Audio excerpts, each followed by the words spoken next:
আসসালামু আলাইকুম দর্শক। ট্যাক্স আইনি জটিলতা নিয়ে অনেকেই বিভ্রান্ত হন, বিশেষ করে tax payer identification number certificate থাকা মানেই ট্যাক্স দিতে হবে, এমন ভুল ধারণা অনেকেরই।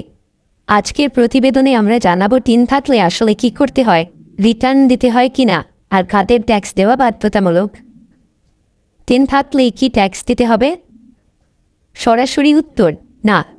সার্টিফিকেট থাকলেই আপনাকে ট্যাক্স দিতে হবে এমন কোনো বাধ্যবাধকতা নেই। থাকা মানে আপনি একটি করদাতার পরিচয় নম্বর পেলেন, কিন্তু আপনি করযোগ্য আয় করলে তবেই আপনাকে ট্যাক্স দিতে হবে। তবে রিটার্ন দাখিল বাধ্যতামূলক।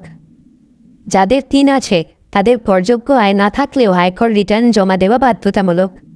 অর্থাৎ আপনার যদি কর দেওয়ার মতো আয় নাও থাকে, তবুও আপনাকে বছরে একবার জিরো রিটার্ন দিতে হবে।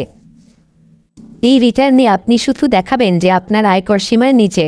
এটিই হচ্ছে সরকারের কাছে নিয়মমাফিক হিসাব দেওয়ার অংশ। রিটার্ন না দিলে কি হয়? যারা রিটার্ন জমা দেন না অথচ তাদের আছে, তাদের বিরুদ্ধে জরিমানা হতে পারে। ভবিষ্যতে জমি কেনা, গাড়ি নিবন্ধন, পাসপোর্ট রিনিউয়াল কিংবা ব্যাংক ঋণ নিতেও জটিলতার সৃষ্টি হতে পারে। সারাংশ: সার্টিফিকেট থাকলেই ট্যাক্স দিতে হবে এমন নয়, তবে রিটার্ন দাখিল বাধ্যতামূলক। আয় না থাকলেও জিরো রিটার্ন দিতে হবে। নিয়ম না মানলে হতে পারে আইনি ঝামেলা ও আর্থিক জরিমানা। সাথে থাকার জন্য ধন্যবাদ দর্শক। আসসালাম।